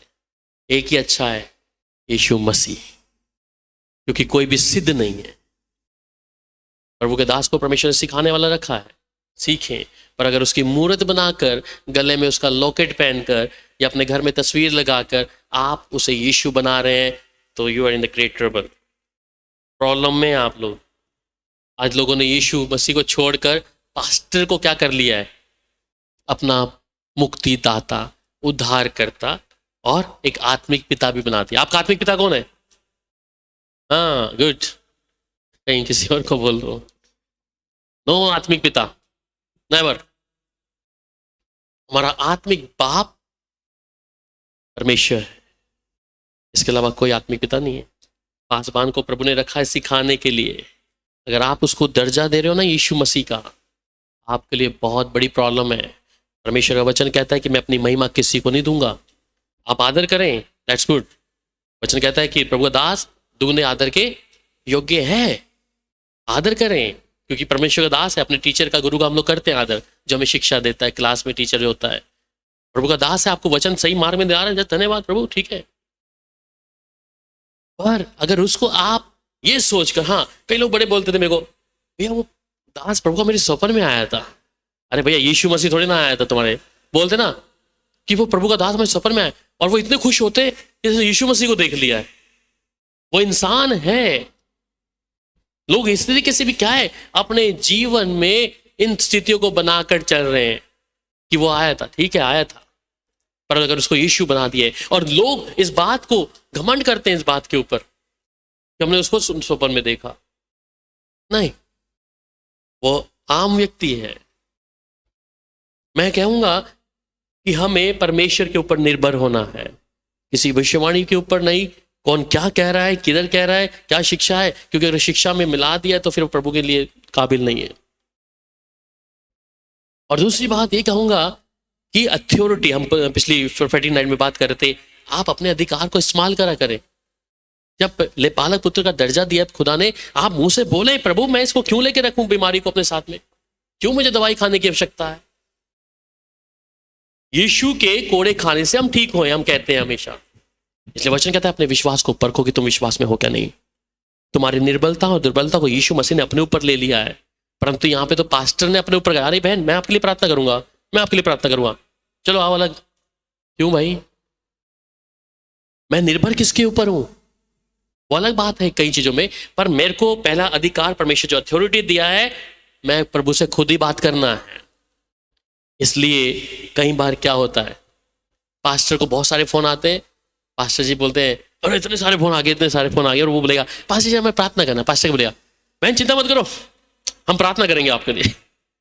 ये पास्टर का पेट डायलॉग है। मैंने कहा वो किस किस लिए प्रार्थना करेगा, किस किस लिए प्रार्थना करेगा? ठीक है बहन, हम आपके लिए प्रार्थना करें, चिंता मत करो, ये तसल्ली देता है ना पास्टर। पर अगली बात को समझे कि उससे पहले मुझे खुदा के साथ, जो पास्टर का परमेश्वर है वो आपका परमेश्वर भी है ना, वो अलग बात है कई चीजों में कि हम एक सहमति से संगति में प्रार्थना करते हैं, वो अलग चीज है। पर सबसे पहले जो हथियार परमेश्वर ने आपको दिया है, जो अथॉरिटी आपको दिया, आप उसका इस्तेमाल करें। ठीक है, आज के बाद ऐसा होना चाहिए कि मैं सबसे पहले, हाँ अगर जीवन में कुछ उतार चढ़ाव है या कुछ ऐसा लग रहा है कि मैं परमेश्वर के लिए थोड़ा फिट नहीं बैठ रही या बैठ रहा, तब आप आसपास से अपनी बातों को बता सकते हैं कि ये चीजें मेरे जीवन में ऐसा हुआ, मैं इस काबिल अपने आप को समझ नहीं पा रही और अधिकार नहीं दे पा रही या दे पा रहा, मेरे जीवन में कुछ ऐसी बातें, पास्टर जी आप इस चीज के लिए प्रार्थना कर दो।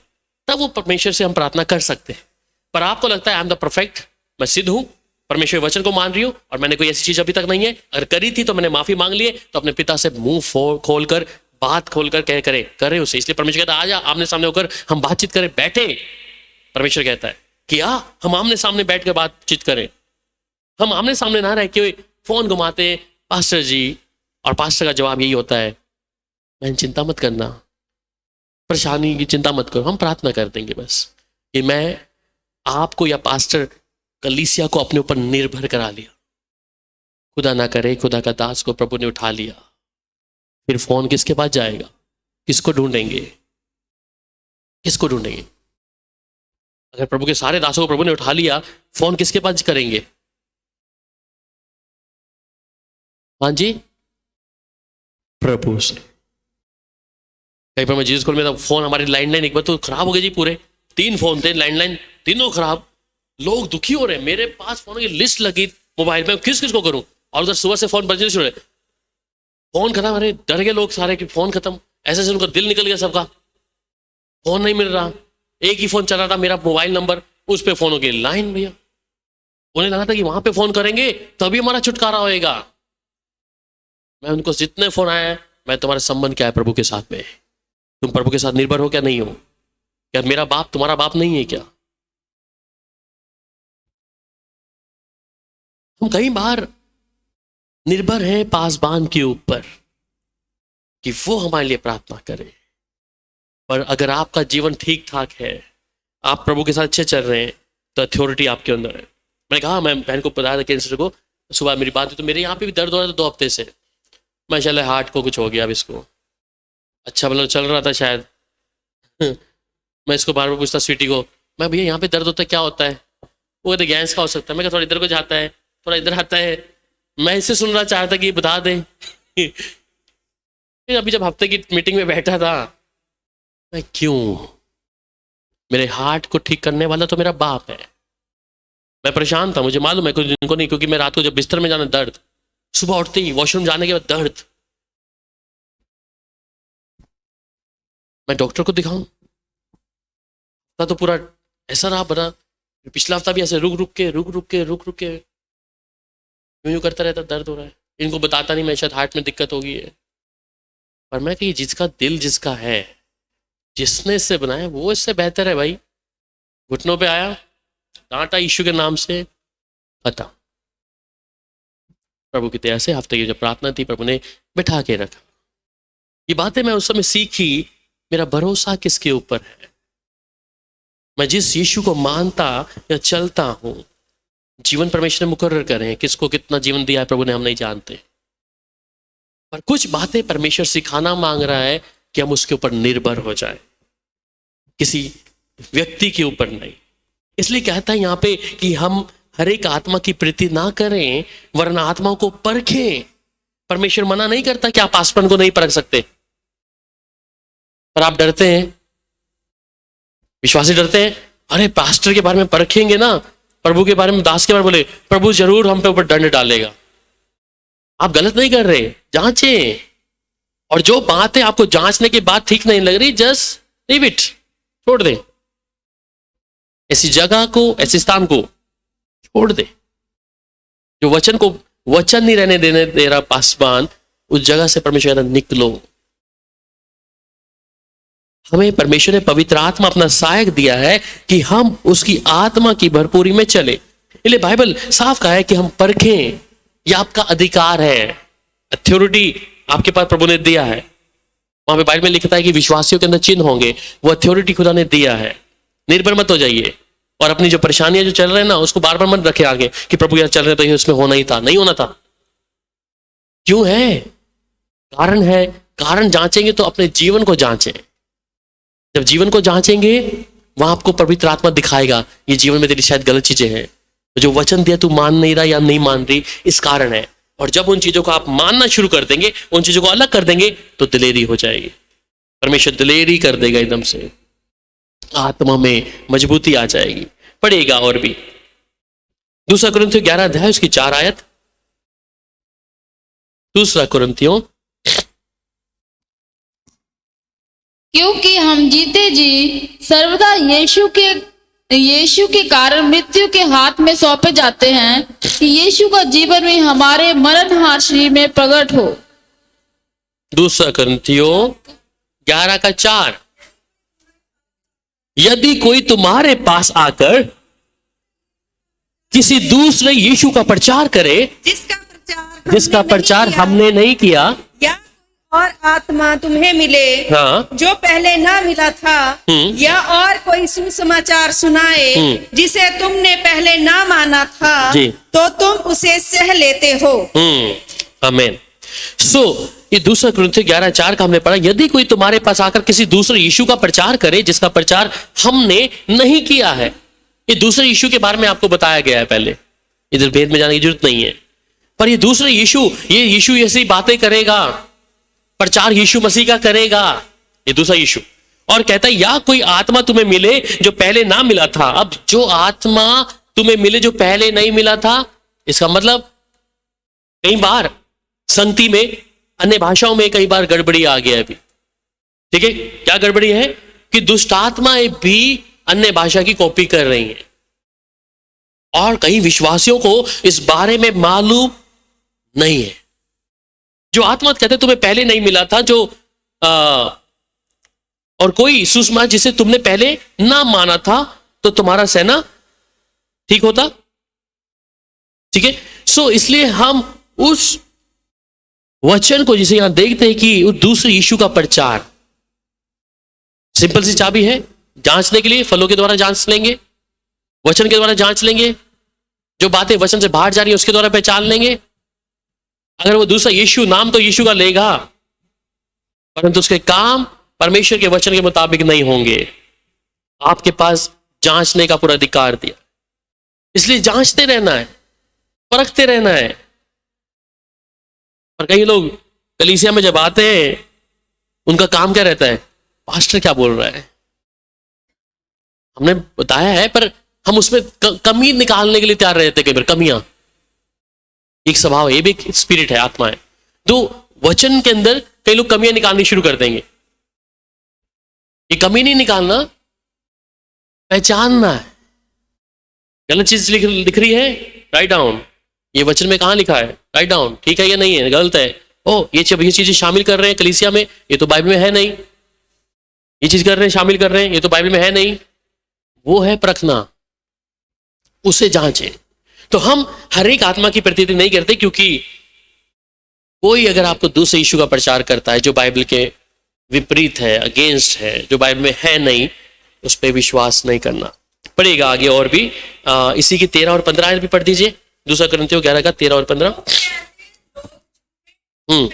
और छल से काम करने वाले और मसीह के प्रेरितों का रूप धरने वाले हैं। क्योंकि ऐसे लोग झूठे प्रेरित हैं और छल से काम करने वाले हैं और मसीह के प्रेरितों के रूप धरने वाले हैं। यह कुछ अचंभे की बात नहीं, ये कोई अचंभे की कोई बड़ी बात नहीं है कहता, क्योंकि शैतान आप भी ज्योति में स्वर्गदूत का रूप धारण कर सकता है। हाँ जी, आगे। इसलिए यदि उसके सेवक भी धर्म के सेवकों का सा रूप धरें, तो कोई बड़ी बात नहीं। ये कोई बड़ी बात नहीं है, परंतु उनका अंत उनके कामों के अनुसार होगा। वेरी इंपॉर्टेंट, कि आप उनका जो अंत होगा उनके कामों के अनुसार होगा। तो ये साफ शब्दों में आपके पास जांचने के लिए अथॉरिटी है। थोड़ा थोड़ा वचन मानना कि हाँ थोड़ा वचन मान लो, थोड़ा नहीं मान लो, नहीं, पूरा सिद्ध होना। इसलिए कहता है कि और ये कोई अचंभे की बात नहीं, शैतान आप भी ज्योति में स्वर्गदूतों का रूप धारण करता है। सो यदि उसके सेवक भी धर्म के सेवकों का सद्रूप धारण करेंगे तो कुछ बड़ी बात नहीं है, परंतु उनका अंत उनके कामों के अनुसार होगा। ये कोई बड़ी बात नहीं है। और कलीसिया को जागरूक होने की आवश्यकता है, कलीसिया को तत्पर आने की जरूरत है, परखने की आवश्यकता है। जो वचन नहीं रहने दिया तो समझ लिए धारण किया है रूप को, यीशु मसीह का नाम लेंगे परंतु असल में खुदा के लोग नहीं होंगे। वहां मत्ती 7:15।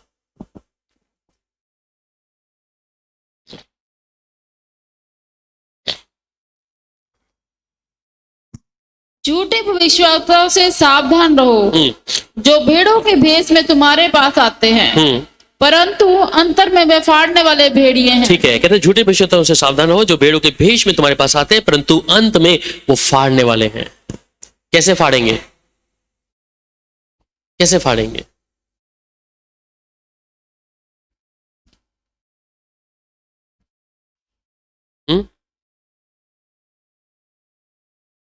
बस सही शिक्षा से भरमा दिया, परमेश्वर के घर में जाने के लिए जो आपके लिए मार्ग खुला तो वो आपके लिए बंद करके रख दिया अभी। और जाके अब क्योंकि हम उस जगह पे हैं, उस स्थान में हैं, तो ऑटोमेटिक क्या है वो चीजें, उदाहरण के लिए कि अगर वो पासबान शिक्षा ऐसी देने वाला है तो जहां वो होगा उसकी कलीसिया भी उधर ही होगी, क्योंकि उन्होंने वचन को देखते हुए, पढ़ते हुए, सुनते हुए भी विश्वास नहीं किया परंतु उसकी बातों पे विश्वास कर लिया पासबान की। इसलिए एक जगह मेरे को मौका मिला, एक भाई था चंडीगढ़ में, तो जब मैं उसके पास गया, एक बैंक में था वो, और मैंने ऐसे पूछा भाई कब से विश्वास में आप? कहता हम इतने विश्वास में हैं, इतने समय से हैं। मैं कहा उद्धार पा लिया? उद्धार वो क्या होता है? मैंने कहा नहीं मालूम। कहता नहीं जी, हमें उद्धार हमें नहीं मालूम, हमारे लिए जो हमारी लेडी पास्टर है ना वही हमारे लिए सब कुछ है। यीशु के बारे में जानते हो? नहीं उसके बारे में सुन नहीं होते, हमारी जो पास्टर है बस वही हमारे लिए है बस। यीशु से कोई बारे में नहीं, उद्धार के बारे में पता नहीं, नया जन्म के बारे में पता नहीं। कहते जी वो हमारे लिए प्रार्थना करती है बस वही है। व्यक्ति अमीर है, 1.5 लाख रुपए सैलरी लेता है बैंक में, पर बुद्धि बंद कर दी शैतान ने, बुद्धि बंद कर दी है। किसको मुहूर्त बना के बैठा है? पास्टर को, लेडी पास्टर को, कि वो हमारे लिए प्रार्थना करती हैं, अभिषिक्त हैं और वही बस हमारे लिए सब कुछ है। हमें उद्धार के बारे में, भैया जब हमने ऐसे बात करी उद्धार के बारे में थोड़ा हम बताएं, आप चले जाइए प्लीज। अगर ये बात करनी है तो कहता आप जाइए वापस बाहर। हम दोनों भाई वहां पे थे, बाहर आ गए हम लोग। इसने सुनना नहीं है, उद्धार के विषय में सुनना नहीं है, क्योंकि इसने बस उसी की एक इमेज बना के रखी है, ये लेडी पास्टर मेरे लिए सब कुछ है, मेरा पास्टर सब कुछ है। परमेश्वर साफ मना करता है कि मैं अपनी महिमा किसी को नहीं दूंगा, किसी को नहीं। आज लोगों ने पासबानों को इमेज बना के रख दिया बस। ये मूर्ति पूजा है, जिस मूर्ति पूजा को आप छोड़ के आए ना, ये वही मूर्ति पूजा है। यहाँ पे मूर्ति पूजा बना दी हमने एक इंसान की।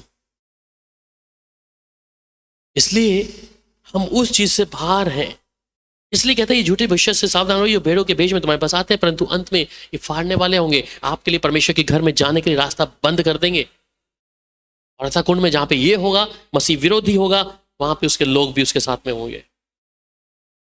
मैंने कहा कि हम अंतिम दिनों के समय में हैं, और इन अंतिम दिनों में अगर अपनी चौकसी नहीं करी तो बड़ा मुश्किल हो जाएगा।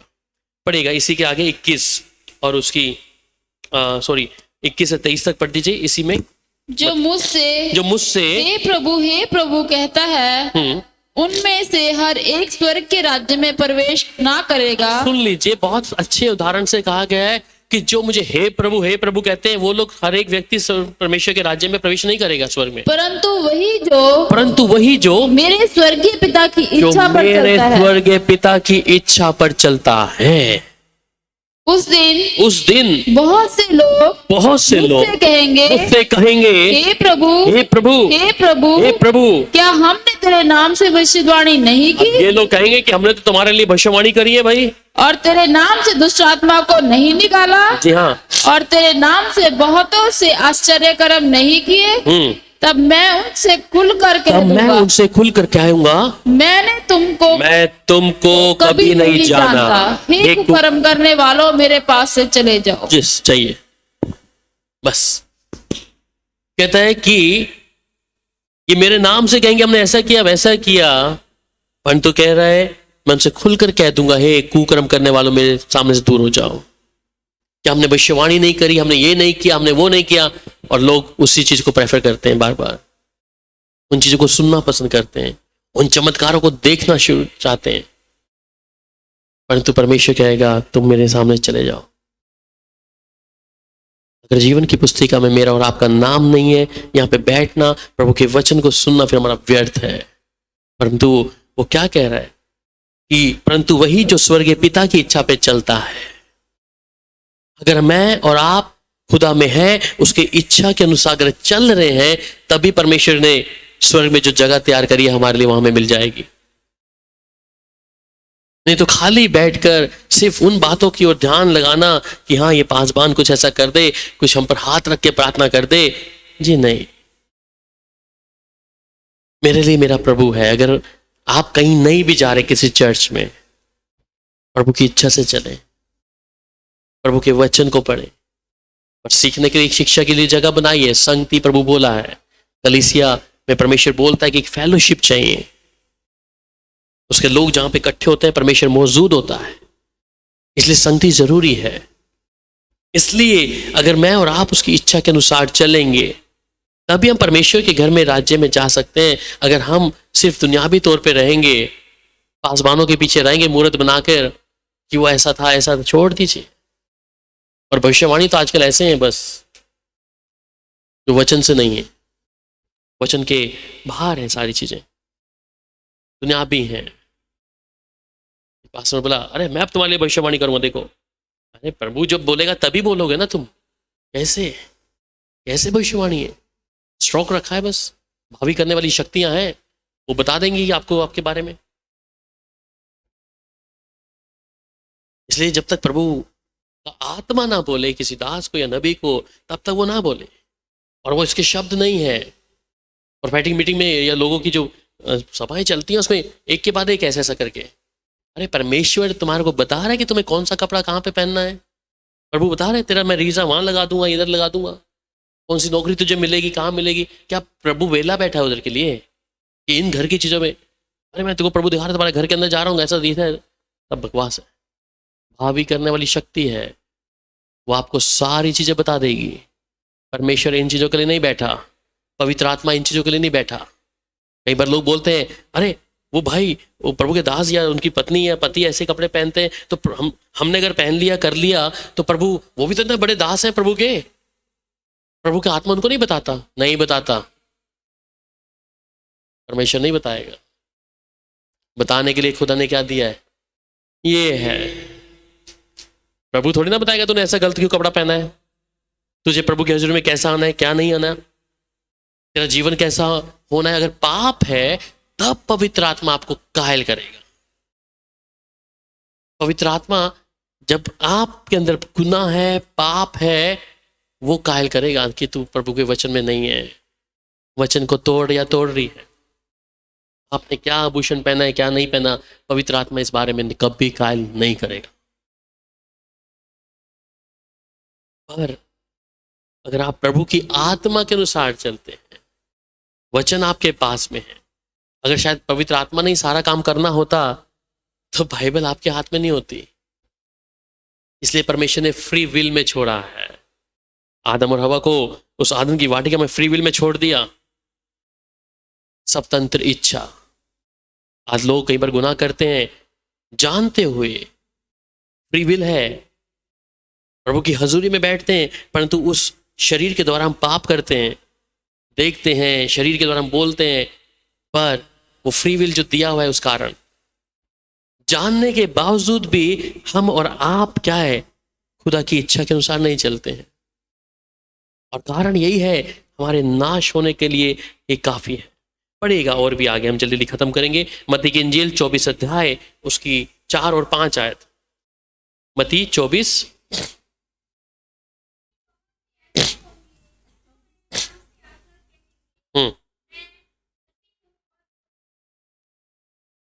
4-5।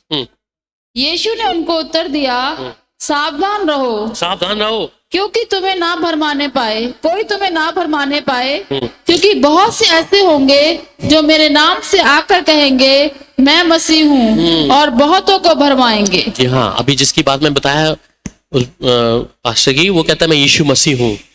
तो कहता है ये लोग भी कहता है कि यीशु कहता है हम उसकी जो बातें सुन रहे, कहते हैं वो 3-4 साल से ऐसे बोलता जा रहा है कि अब क्रिसमस के बाद कहता है मैं यीशु मसीह, अब देना दुनिया खत्म हो जाएगी और मैं ही बना रहूंगा, ऐसा बोला वो।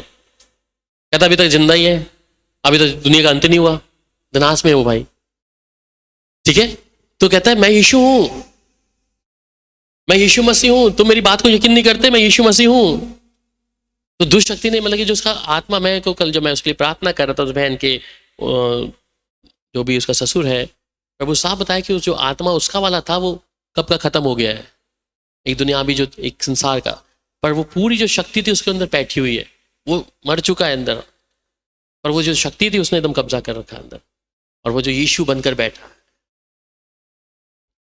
सो ये क्या कह रहा है, यीशु ने उनको उत्तर दिए सावधान रहें, कोई तुम्हें भरमाने ना पाए, क्योंकि बहुत से ऐसे होंगे जो मेरे नाम से आकर कहेंगे कि मैं मसीह हूं, और बहुतों को भरमा देंगे। जो अपने विश्वास में होंगे उन्हें भरमा देंगे। इसी का 23 और 26 भी पढ़ लीजिए आगे। उस समय कोई तुमसे कहे हाँ, देखो मसीह यहाँ है, जा वहां है, तो विश्वास ना करना। ठीक है, क्योंकि झूठे मसीह और झूठे भविष्यवक्ता उठ खड़े होंगे और बड़े बड़े चिन्ह और अद्भुत काम दिखाएंगे कि यदि हो सके तो चुने हुओं को भी भरमा देंगे।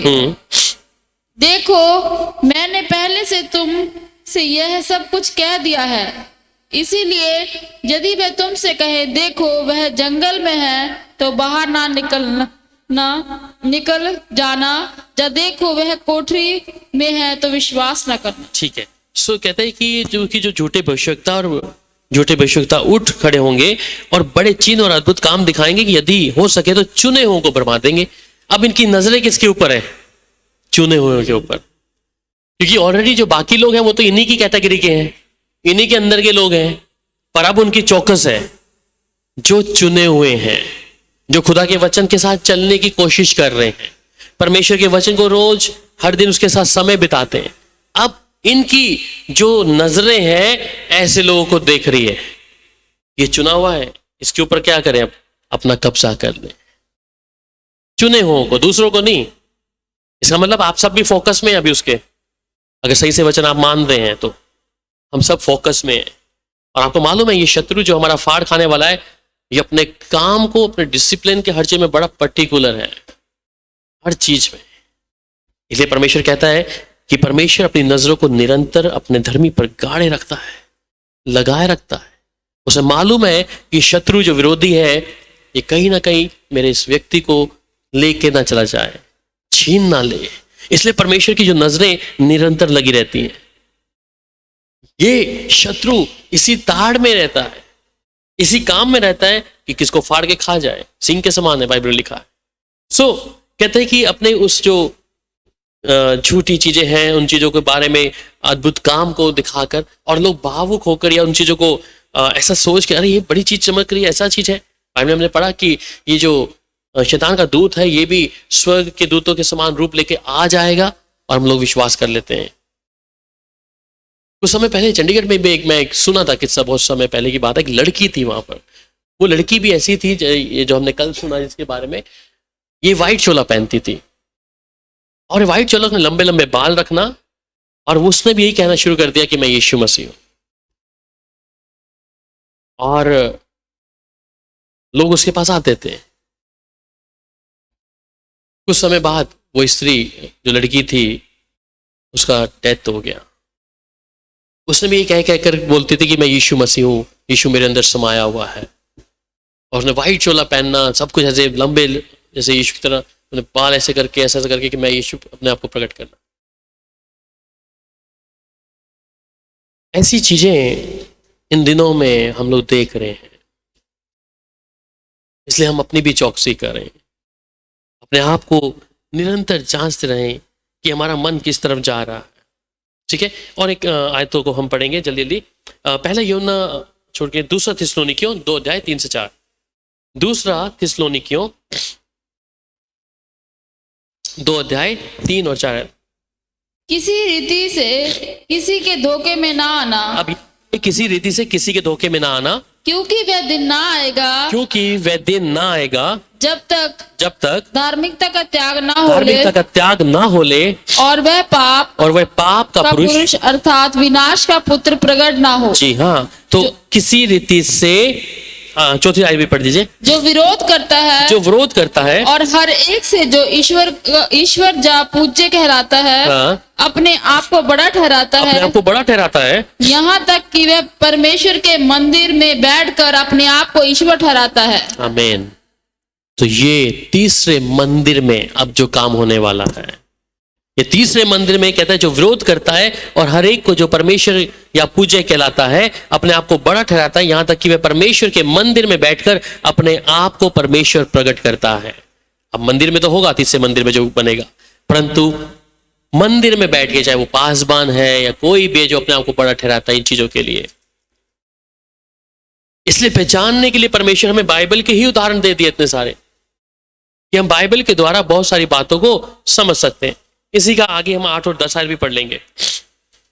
तब वह अधर्मी का प्रकट होना होगा, जिससे प्रभु यीशु अपने मुंह की फूंक से मार डालेगा और अपने आगमन के तेज से भस्म करेगा। उस अधर्मी का आना शैतान के कार्य के अनुसार सब प्रकार की झूठी सामर्थ और चिन्ह और अद्भुत काम के साथ, और नाश होने वालों के लिए अधर्म के सब प्रकार के धोखे के साथ होगा, क्योंकि उन्होंने सत्य के प्रेम को ग्रहण नहीं किया जिससे उनका उद्धार होता।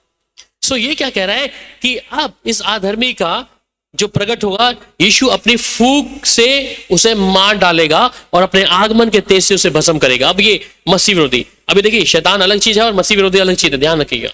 शैतान तो सामने ही है, सैटेनिक चर्च ऑलरेडी ओपन है, सब जानते हैं, खुलेआम उधर वर्शिप होती है, बाइबल को सारा उल्टा है, क्रॉस उल्टा है, बाइबल पे पैर रख के वो लोग अंदर आते हैं। सैटेनिक चर्च के बारे में अब उन्होंने ओपनली शुरू कर दिया है। पर ये शैतान की जो चीजें हैं, ये अभी जो मसीह विरोधी है, हम उसकी बात कर रहे हैं, ठीक है। तो ये मसीह विरोधी जो है, कहता है कि झूठी सामर्थ और चिन्ह और अद्भुत काम, हमने कहा ये अपने में से होंगे, यीशु मसीह का नाम लेंगे, तो ये हर एक चीजों को करेगा। और कहते हैं और जो नाश होने वाले हैं, नाश होने वाले कौन लोग? जो उनके साथ सम्मिलित हैं, जो उनकी कलीसियाओं में बैठे हैं, क्योंकि उन्हें मालूम नहीं है, क्योंकि उन्होंने पास्टर को बोला यही ठीक है भैया, प्रभु का वचन से सुनना नहीं सुनना, ये जो हमारे लिए बोल रहा है वही ठीक है, बस मूर्त बना के रखिए पासबान की। ये नाश होने वालों के अधर्म के सब प्रकार के धोखे के साथ होगा। कहते हैं उन्होंने नाश होना उनके साथ ही, और ये धोखे के साथ है, उनका धोखा ही हो रहा है उनके साथ में, उन्हें नहीं मालूम, परंतु बाइबल उनके पास है, उसे वो पढ़ना नहीं चाहते।